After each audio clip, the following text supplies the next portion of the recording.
भगवान का जब मोहिनी अवतार हुआ तो मोहिनी अवतार के उस स्वरूप के सौंदर्य पर 33 कोटि देवता न्योछावर हो गए।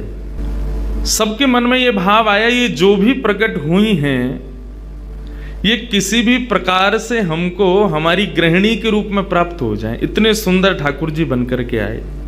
चंद्रमा भी पीछे पीछे चल रहे हैं, शंकर जी भी पीछे पीछे चल रहे हैं, ब्रह्मा जी भी पीछे पीछे दौड़ रहे हैं, वरुण आदि आदि जितने भी देव हैं सब मोहिनी पर ऐसे लट्टू हुए कि एक बार हमको देख बर ले, एक बार केवल हम पर दृष्टिपात कर दे, उसी मात्र से हमारा कल्याण हो जाना है। ऐसा ठाकुर जी का स्वरूप।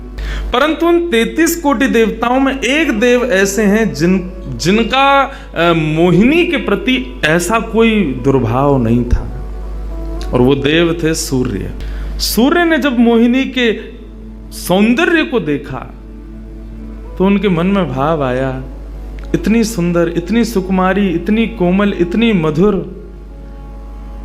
सबको तो लगे हमारी पत्नी बने, लेकिन सूर्य को लगे मेरी बेटी बन जाए, मुझे पुत्री रूप में प्राप्त हो जाए। जब सूर्य के हृदय में ये भावना उत्पन्न हुई तो मोहिनी ने कटाक्ष नेत्रों से सूर्य की ओर देखा, बाकी किसी को देख ही नहीं रही हैं, और देख करके केवल ठाकुर जी ने उनको इशारा किया।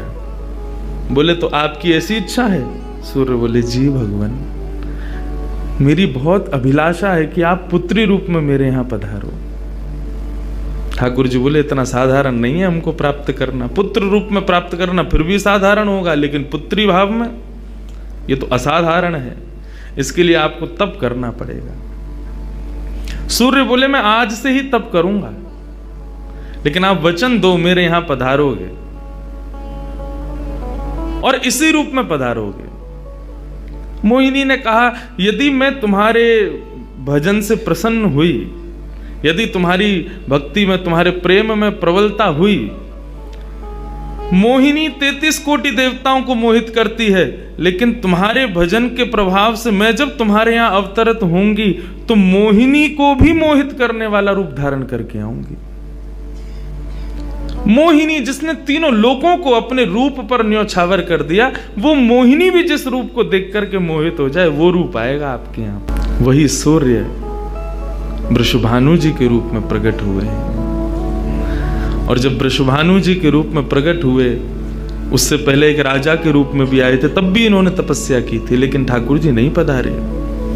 जब वृषभानु के रूप में प्रकट हुए तो इन्होंने ठाकुर जी का यजन करना बंद कर दिया, ब्रह्मा जी का यजन प्रारंभ किया। ब्रह्मा जी से प्रार्थना की। ब्रह्मा जी प्रकट हुए, बोले क्या वरदान चाहिए? बोले वरदान आपसे नहीं चाहिए, वरदान हमको किसी ने कहा था कि वे हमारे यहाँ पुत्री रूप धारण करके आएंगे, मुझे लग रहा है वो कहीं भूल नहीं गए हो, इसलिए ब्रह्मा जी आप बहुत करीब हो ठाकुर जी के, आप उनको जाकर के संकेत करो कि कोई आश में बैठा है उनकी में। जब से मोहिनी स्वरूप देखा तब से हम पागल हुए फिर रहे हैं। 33 कोटि देवताओं के मन में यही आता है कब प्रकट होंगी दोबारा। कृपा करो, आप प्रार्थना करो कि वो पधारें। ब्रह्मा जी बोले आपके भजन में इतनी सामर्थ्य है कि ठाकुर जी मना नहीं कर सकते। बोले तो फिर मुझे विश्वास के लिए कुछ तो कह करके जाओ। ब्रह्मा जी बोले मेरी जिम्मेवारी बन जाए, इसलिए चलो इस पर्वत के रूप में मैं विराज जाता हूं। और बरसाना पर्वत के रूप में श्री ब्रह्मा जी विराज गए। ठाकुर जी आएंगे, मैं जिम्मेवारी लेता हूं, इसलिए मैं ही पर्वत बन के बैठा हूं। ब्रह्मा जी ने जाकर के प्रार्थना की। ठाकुर जी बोले मैं तो सच में ही भूल गया था कि मुझे जाना है। बोले भगवान वो बहुत प्रतीक्षा कर रहे हैं आपकी।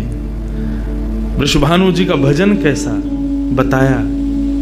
वृषभानु जी की एक ही इच्छा है कि मेरे पास जो पुत्री रूप ठाकुर जी का आवे, ठाकुर जी मोहिनी बनकर के आए तो 33 कोटि देवताओं के हृदय में ठाकुर जी के प्रति वात्सल्य भाव प्रकट नहीं हुआ, प्रेम भाव प्रकट नहीं हुआ, कुछ और ही भाव था उन देवताओं का। वृषभानु जी कह रहे हैं कि मैं ऐसी पुत्री पाना चाहता हूं जिसको देख करके काम नष्ट हो जाए, काम का भी मर्दन हो जाए, सामने वाले के हृदय में एक दिव्य प्रेम प्रकट हो, निष्काम प्रेम। स्वार्थ सिद्ध प्रेम सब करना जानते हैं, लेकिन निस्वार्थ प्रेम किसे कहते हैं वो ठाकुर जी का वो शक्ति स्वरूप ही सबको बता सकता है। ब्रह्मा जी की प्रार्थना हुई ठाकुर जी से। ठाकुर जी अपने वैकुंठ में विचरण कर रहे हैं, विचार कर रहे हैं कैसे करूं, नंद यशोदा के यहाँ भी जाना है, देवकी वसुदेव के यहाँ भी पुत्र बनना है। तब ठाकुर जी विचरण कर रहे थे, तभी एक खंभ में मणि, उस मणि में ठाकुर जी ने अपना प्रतिबिंब देखा। ठाकुर जी अपना प्रतिबिंब नहीं देखते, क्यों? बहुत कम देखते हैं। जब श्रृंगार आरती होती लाल जी की तभी इनको प्रतिबिंब दिखाते हैं, और उस प्रतिबिंब में भी इतने इतराते हैं महाराज, उसमें भी स्वयं को देख करके खुश हो जाते हैं, वाह मैं कितना प्यारा लग रहा हूं। अपना प्रतिबिंब ठाकुर जी इसलिए नहीं देखते क्योंकि स्वयं ठाकुर जी मोहित हो जाते हैं खुद ही पर। जैसे ही ठाकुर जी ने स्वयं का प्रतिबिंब देखा, प्रतिबिंब देख के आगे बढ़े, लेकिन ठाकुर जी मन में विचार करने लगे, मुझे सबके स्वभाव प्रिय हैं, लेकिन अपना यदि देखूं तो अपना प्रतिबिंब बहुत प्रिय है। जब स्वयं को देखता हूं प्रतिबिंब में तो ऐसा लगता है कि मानो जो सबको मोहित कर रहा है वो स्वयं को जब देखे तो खुद भी मोहित हो रहा है, क्योंकि प्रतिबिंब कभी झूठ नहीं बोलता। प्रतिबिंब का ये स्वभाव है, आप जैसे हो वैसा आपको दिखाता है। ठाकुर जी ने जब प्रतिबिंब देखा, अपने उस प्रतिबिंब स्वरूप को ठाकुर जी ने स्थिर कर दिया, और स्थिर करके अब तो ठाकुर जी लाए महाराज लक्ष्मी जी की पूरी पेटिका लेकर के आए श्रृंगार की, और अपने प्रतिबिंब स्वरूप को ही उन्होंने श्रृंगार करना प्रारंभ किया। किशोरी जी के श्रृंगार का इतना भाव बताते हैं, किशोरी जी की नथ बेसर ऐसी, किशोरी जी के कान के कुंडल ऐसे, किशोरी जी के पांव की महावर ऐसी, क्यों ना हो? क्योंकि श्याम सुंदर ने श्रृंगार किया है। किशोरी जी का जो स्वरूप है वो ठाकुर जी ने उसका श्रृंगार किया है। नारायण बैठे महाराज सिंहासन लगा करके अपने प्रतिबिंब का ही श्रृंगार कर रहे हैं। मोर पीछ हटाया, मुकुट उतार के दूर रखा, घुंघराले केशों को खोल दिया, नेत्रों में सुंदर सुंदर छोटा छोटा काजल लगाया, माथे पर एक सुंदर बिंदिया लगाई है, होठों पर निर्मल लालिमा लगाई है, गले में हार पहनाया, सर्वांगीण श्रृंगार किया, और लक्ष्मी जी की चुनरी ला करके जैसे शीश पर से चढ़ा करके ठाकुर जी ने थोड़ा सा जो श्याम रंग है उसको जैसे ही गौरवर्ण किया, वैकुंठ के उस प्रतिबिंब में से मानो जैसे सूर्य चंद्र का एकाकार रूप प्रकट हो गया हो, इतना तेज पुंज प्रकट हो गया कि ठाकुर जी भी अपने नेत्रों को छुपाने लगे। थोड़ी देर नेत्रों को बंद करने के बाद जब बड़ी धीरे से ठाकुर जी ने जब अपने प्रतिबिंब की ओर देखा तो किशोरी जी का दिव्य स्वरूप वहां प्रकट हो गया। ठाकुर जी ने दंडवत किया, पहले प्रणाम, हे श्याम सुंदर, आपने ही मेरो निर्माण कियो है, आपने ही मुझ को प्रकट कियो है। क्या भाव है? ठाकुर जी बोले कोई भाव नहीं है, केवल मोहिनी भाव से 33 कोट देवता मोहित हुए थे, लेकिन मैं मोहित नहीं हो पाया था, इसलिए तब से मैं भी तड़प रहा था कि मुझे भी कोई मोहित करे, उस मोहिनी को भी मोहित कोई करे। वो स्वरूप आज प्रकट हुआ है। धर्म की स्थापना हुई, ज्ञान की स्थापना हुई, भक्ति की स्थापना हुई, वैराग्य की स्थापना हुई, लेकिन अंततो गत्वा इस संसार का सार जो प्रेम है उसकी स्थापना नहीं हुई है। उसके लिए आपका अवतार धारण करना अति आवश्यक है। आप मेरी शक्ति हैं, आप मेरी आत्मा हैं। किशोरी जी से प्रार्थना की ठाकुर जी ने कि आप पधारो, और प्रेम की स्थापना के लिए आप भूमंडल पर सूर्य के ही अवतार वृषभानु जी के यहां पर आप अवतरित हो। तब किशोरी जी ठाकुर जी की बात मान करके और वृषभानु और कीर्ति के यहां पर अवतरित होती हैं। लेकिन किशोरी जी का जो अवतरण है वो 4:40 ब्रह्म मुहूर्त में होता है। उसका क्या भाव है? बोले 4:40 ब्रह्म मुहूर्त के बाद सूर्य प्रकट होना प्रारंभ होते हैं। मतलब सारे मंगल कार्य ब्रह्म मुहूर्त में होते हैं। चिड़ियाओं का चहकना, कई पुष्पों का प्रकट हो जाना, मानव के मस्तिष्क में आज मुझे क्या करना है, वो दिव्य चेतना का प्रादुर्भाव होना, ये सब कुछ सुबह ब्रह्म मुहूर्त से प्रारंभ होता है। और सबसे बड़ी बात, सूर्य प्रकट होते हैं, धीरे धीरे धीरे धीरे अंधियारे को दूर करते हैं और धीरे धीरे धीरे गतिमान होते हैं 12 बजे तक। वर्धन करने के भाव से किशोरी जी ब्रह्म मुहूर्त में पधारी, क्योंकि वर्धन होना ही एक नवीन दिन का ब्रह्म मुहूर्त से प्रारंभ होता है। ऐसे ही प्रेम का वर्धन, भक्ति का वर्धन, भाव का वर्धन, उन सब का वर्धन करने का प्रतीक है किशोरी जी, इसलिए ब्रह्म मुहूर्त में जन्मी है। किशोरी जी का प्रादुर्भाव हुआ, पूरे बरसाना में आनंद उत्सव मनाया गया, सब नाच रहे हैं, गा रहे हैं, आनंद मना रहे हैं। नंद बाबा भी आए, यशोदा जी भी आई हैं, उन्होंने भी आकर के वृषभानु जी को बधाई दी है। सब कुछ हुआ, लेकिन किशोरी जी के प्रादुर्भाव में एक वैचित्र था।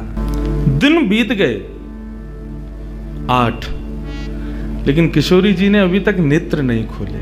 अभी तक किशोरी जी केवल एक छोटी सी बालिका हैं, एक सुकुमारी हैं, परंतु अभी तक किसी को भी किशोरी जी के नेत्रों का दर्शन नहीं हुआ। अभी तक किशोरी जी के नेत्र नहीं खुले हैं। इस बात से कभी कभी चिंतित हो जाते हैं वृषभानु जी और कीर्ति कि हमारी लाली है तो गई है, लेकिन पता ना क्यों अपने नेत्रन को नहीं खोल रही है। कभी कोई संत आ जाए, कोई वैष्णव आ जाए, कोई ब्राह्मण आ जाए, तो उनसे निवेदन करते हैं कि हमारी लाली नेत्र नहीं खोल रही। देवताओं ने नारद जी को भेजा, आप जाओ और जाकर के वृषभानु जी के इस मन के भाव को पूर्ण करके आओ, किशोरी जी के सुंदर नेत्रों का दर्शन उनको कराओ। तब श्री नारद जी महाराज का आगमन हुआ। नारद जी जैसे ही आए तो वृषभानु जी ने नारद जी को देखते ही सबसे पहले अपने पुत्र को बिठा दिया। श्री दामा से मिलो, हमारा लाला है।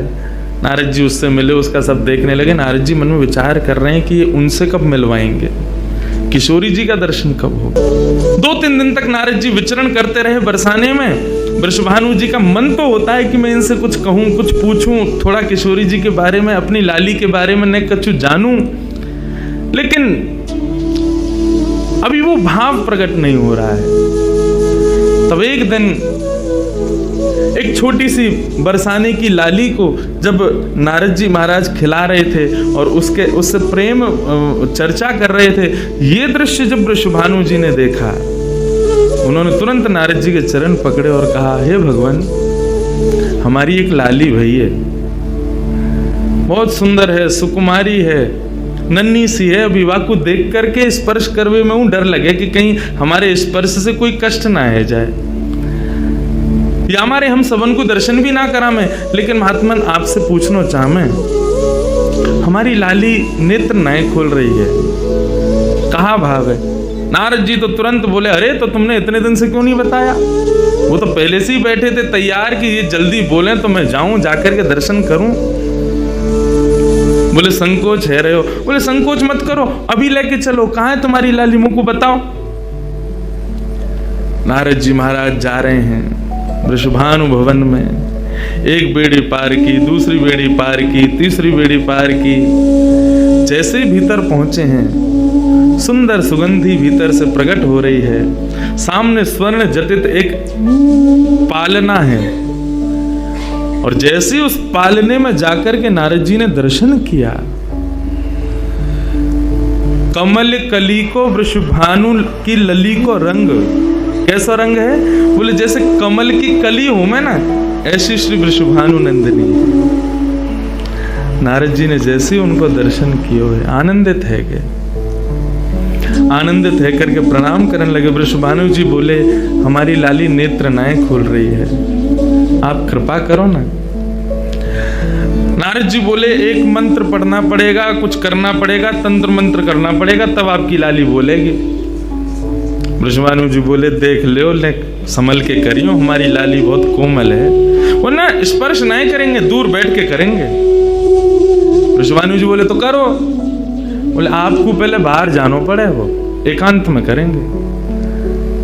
कीर्ति वृषभानु जी को देखें, बोले लाली को अकेला तो नहीं छोड़ेंगे। बोले नहीं बाबा, विश्वास पात्र है, हम कर सके। वृषभानु जी और कीर्ति दोनों जैसे ही बाहर पधारे, नारद जी ने गेट बंद कियो, तुरंत चरणन में प्रणाम कियो और प्रणाम करके सीधे सन्मुख बैठे हैं। जैसे ही नारद जी के मुख से ये शब्द प्रकट हुआ, जय कृष्ण मनोहारिणी, ये कृष्ण मनोहारिणी शब्द जैसे ही नन्ही सी श्री किशोरी जी के कान में कृष्ण शब्द गयो, कृष्ण शब्द जाते ही नन्ही सी किशोरी जी के नेत्र अपने आप धीरे धीरे धीरे धीरे खुलन लगे। मुख पर एक प्रसन्नता सी प्रकट है गई। नन्ही सी किशोरी अभी करवट लेनो भी नहीं जाने, लेकिन जैसे ही बार बार ये श्लोक का गान नारद जी के द्वारा हो रहा है, जय कृष्ण मनोहारिणी, जय वृंदावन प्रिय, इसको सुनकर के किशोरी जी जो अभी करवट लेनो भी ना जाने, वो अपने पालना को पकड़ करके अपने पालना से उछक करके वहीं से झांक करके श्री नारद जी को देख रही हैं। और नारद जी ने जैसे किशोरी जी के रूप को देखो है, सुंदर मृगनयनी किशोरी जी आज नारद जी को देख रही हैं। मुख में भी दांत ना है, बिना दांतन के किशोरी जी के मुखमंडल की प्रसन्नता देख करके नारद जी आनंद विभोर हो गए। नारद जी बोले, आपको ये कीर्तन भायो, आपको ये कीर्तन प्रिय लगो? किशोरी जी के मुख से केवल किलकारी निकल रही है।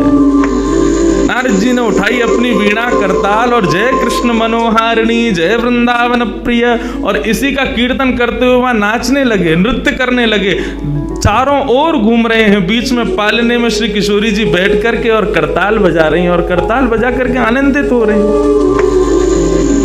वृषभानु जी बाहर खड़े बोले कि भीतर तो कीर्तन चल रहा है, करताल की आवाज आ रही है, वीणा बज रही है। तभी उनने कान लगा करके सुनो तो नारद जी गा रहे, जय कृष्ण मनोहारिणी, जय वृंदावन प्रिय, जय भ्रू मंगल ललिता, जय वेणु रवाकुल। वृषभानु जी ने ये स्वर सुन लिया, लेकिन जैसे ही थोड़े से गए हैं और खिड़की में जाकर के भीतर झांक करके देखा, अद्भुत दृश्य। नन्ही सी किशोरी, ज्यादा से ज्यादा 8 दिन की होंगी, 10 दिन की होंगी, अपने पालना में पौड़ करके स्वयं को झुला रही हैं, करताल बजा रही हैं। चारों तरफ नारद जी वीणा बजा करके, करताल बजा करके आनंद से किशोरी जी को मुखोल्लास कर रहे हैं। ये दृश्य देख करके श्री वृषभानु जी को एक बार तो मूर्छा आ गई, मैं वास्तव में 8 दिन की बालिका को देख रहा हूं। उन्होंने कीर्ति को कुछ नहीं बताया। नारद जी महाराज ने प्रणाम किया। तब किशोरी जी की सहचरियां प्रकट हुई और कहा कि हे नारद, आपने हमारी किशोरी जी को बहुत सुख प्रदान किया है। जब कभी भी आपको ऐसा दर्शन करना हो तो हम आपको कुछ स्थान बता रहे हैं। गोवर्धन, श्री यमुना पुलिन और ब्रज कुंज, इन 3 स्थानों पर आप जब कभी भी हमारी किशोरी को स्मरण करके यही कीर्तन को गान करोगे, किशोरी जी को यही स्वरूप आपको दिखेगा। ये हमारा वरदान है आपको, क्योंकि आपने किशोरी जी कृपामयी तो हैं। लाल जी 10 बार विचार करेंगे कृपा करवे में, किशोरी जी विचार थोड़ी करें, वो तो तुरंत करुणा करें। नारद जी जाओ, जब कभी भी लाडली को दर्शन करना हो यही भाव से कर लियो। नारद जी महाराज के नेत्र सजल है गए, किशोरी जी के चरणन में बारंबार प्रणाम कियो और प्रणतिपात करते हुए वहां से प्रस्थान कर गए। किशोरी जी फिर से नेत्र बंद करके अपने पालना में पौड़ गई। कीर्ति जी बोली, बाबा आयो, टोना टोटका करके गयो, तब वो हमारी लाली के नेत्र तो खुले नहीं। कीर्ति जी गोद में लेकर के सुला रही है, नेक नेक थोड़ी सी संकुचित है करके रुदन करना प्रारंभ कियो। सो इतने में वृषभानु जी आए और वृषभानु जी बोले, नेक दियो लाली को। और किशोरी जी को गोद में लेकर के वृषभानु जी बोले, हे कृष्ण मनोहारिणी। जैसे ही बोले तुरंत किशोरी जी के नेत्र फिर से खुल गए, फिर से अपने किलकारी भर करके कीर्तन में करताल बजाने लगी, आनंद विभोर हो गई। अब तो जैसे ही ये भाव देखो, वृषभानु जी ने कीर्ति को सुनायो, कीर्ति भी वही गा रही है, पूरा बरसानो आकर के श्री कृष्ण कीर्तन करने लगो और बीच में मध्य में बैठ करके किशोरी जी अपनी करताल बजा रही हैं, किलकिल करके हंस रही हैं, इतनी आनंद विभोर है रही हैं। तब सबन को ये भेद पतो चलो, कहा कि ये श्री कृष्ण की आत्मा है, ये उनसे विलग नहीं है, वे ही आपको सर्वस्व है।